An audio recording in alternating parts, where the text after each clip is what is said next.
Hi and welcome back to the channel. Here we are, it's April 8th and it got a little chilly again here in southeastern Pennsylvania, kind of like on the border between north and southeastern. Yeah, it got really cold and I'm concerned about my apricot trees. They're in full bloom, and the problem with apricot trees being the first flowering to happen in the orchard, unfortunately some years we lose them because here in Pennsylvania it's just a little too cold sometimes, and you get a frost and you end up not having any apricots that year. And I just posted a short on my plum trees, my Ozark Premier plum. That's blooming. They're tight. They're still tight yet. The blossoms are still tight, but you can see the apricots here. They are not. They are fully open.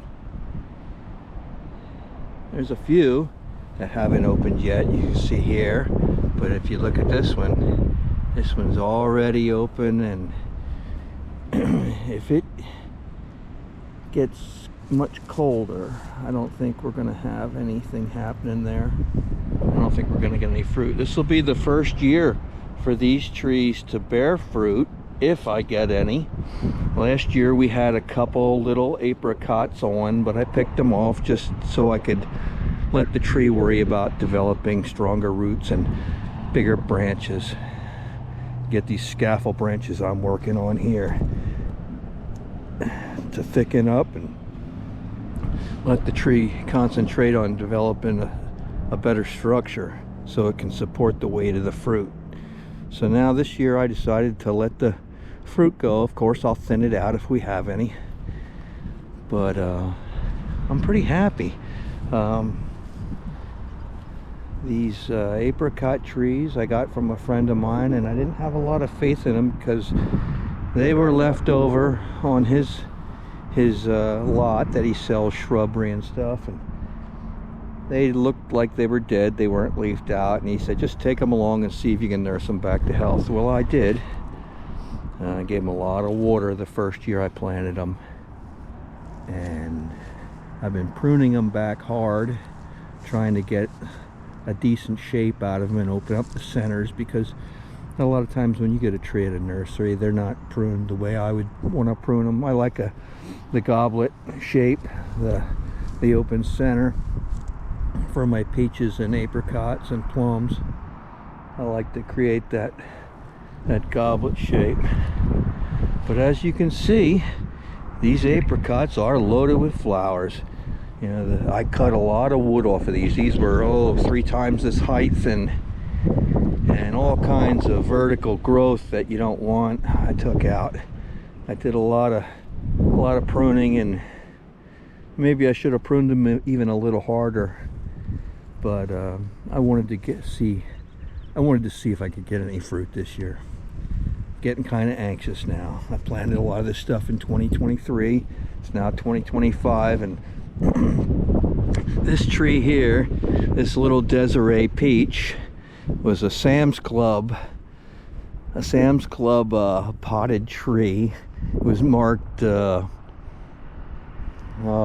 was marked one of the havens, and it wasn't. You know, when it finally gave fruit last year real early, I knew what it wasn't. I knew it wasn't a tree that was supposed to give fruit at the end of the summer when it gave fruit in the beginning. And then I had a friend of mine who has an orchard. He told me what it was. He said, oh yeah, that's a Desiree, and that's a really good peach. And they were delicious. They weren't big, but they were clean as a whistle, not a speck on them. And I got them before the deer did, and they were delicious. They were delicious. Now, this over here was the same thing, but the top part died and the rootstock took off, and this gets tons of flowers. I probably should have just ripped it out, but it's at the edge of the orchard. So I'm just gonna let it grow and see what happens. It had a few peaches on it last year and I pulled them off to try to get some structure out of this tree. This year it's loaded with flowers. We'll see what happens. They'll probably be like little peaches the size of a $50 and hard as rocks and green, like Granny Smith apples or something. I'm not counting on getting too much, but it's a good pollinator. I mean, it throws a lot of pollen in the air. This here, this is I think it's Alberta peach, and you can see there's a few flowers on it. I pruned them back hard. They grew, and I had a hard time getting a decent shape out of these trees. Both of them didn't really get the shape I was looking for. I can't get that 45-degree angle on these things. It's tough. So but this here is a Flaming Fury jumbo peach, and I got a really nice shape started here on this one. You can see I got some hefty scaffolding branches started here, all going off at different directions at different heights. See how that is? That's kind of what I'm looking for. And then these were quite high. I nipped these off. They were, oh, it was already, branches were 8 feet in the air above my reach. So I don't want that. I want to be able to pick my fruit down here on the ground, at the very most on a step ladder.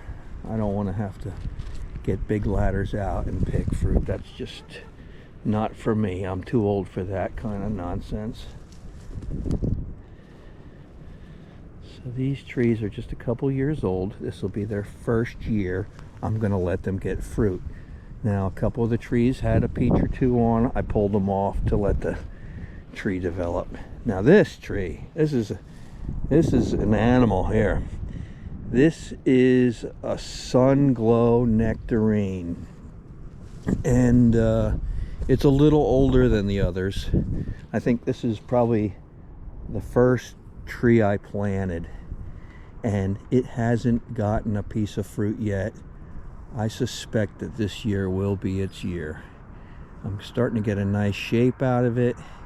It's still already a little taller than I like it, but I can always bring that down next year or the year after with pruning, once I see where these redwoods are headed. The redwood here, this is where you'll get your fruit on a nectarine and a peach tree.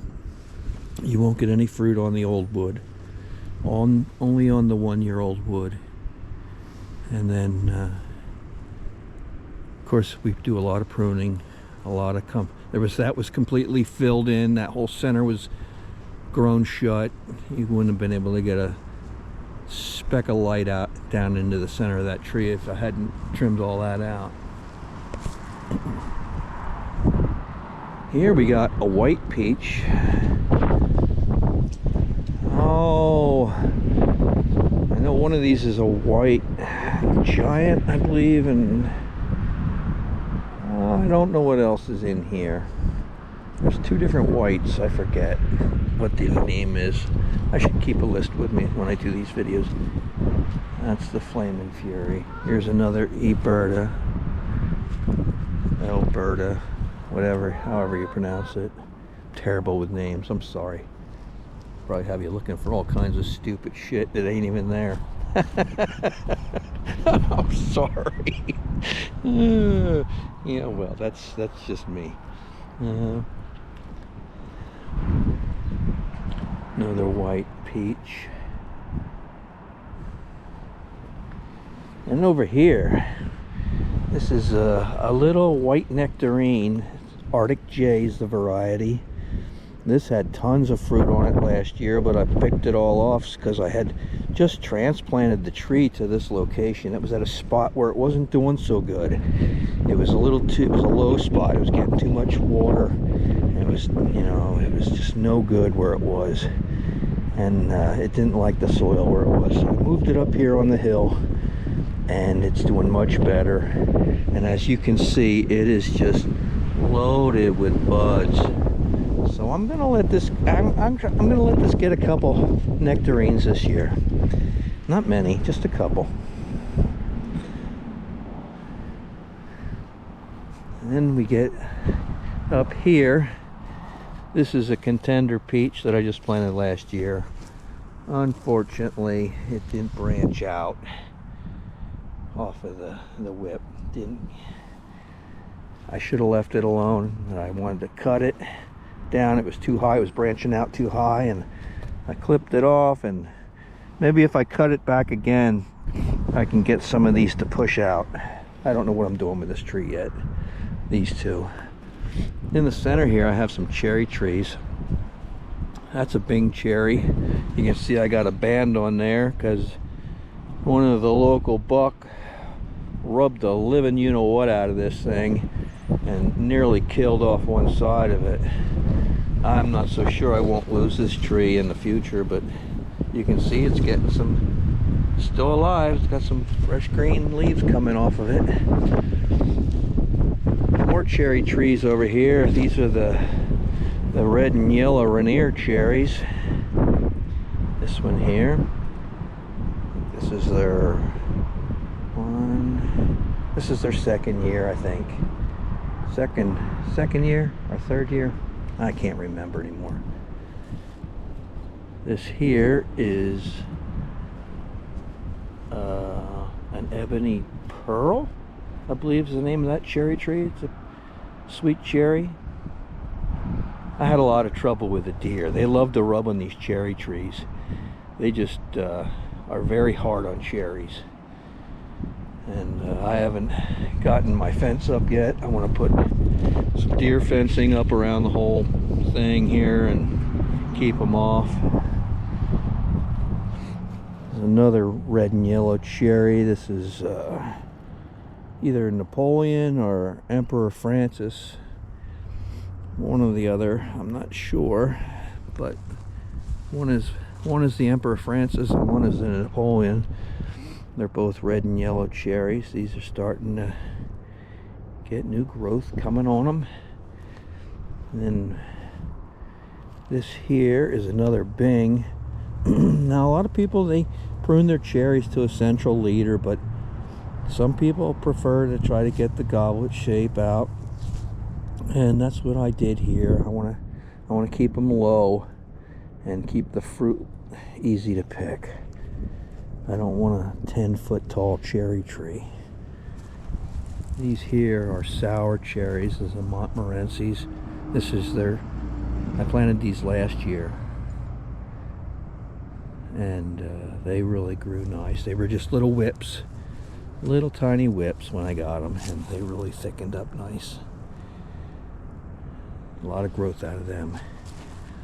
Then last but not least, the black tarleton.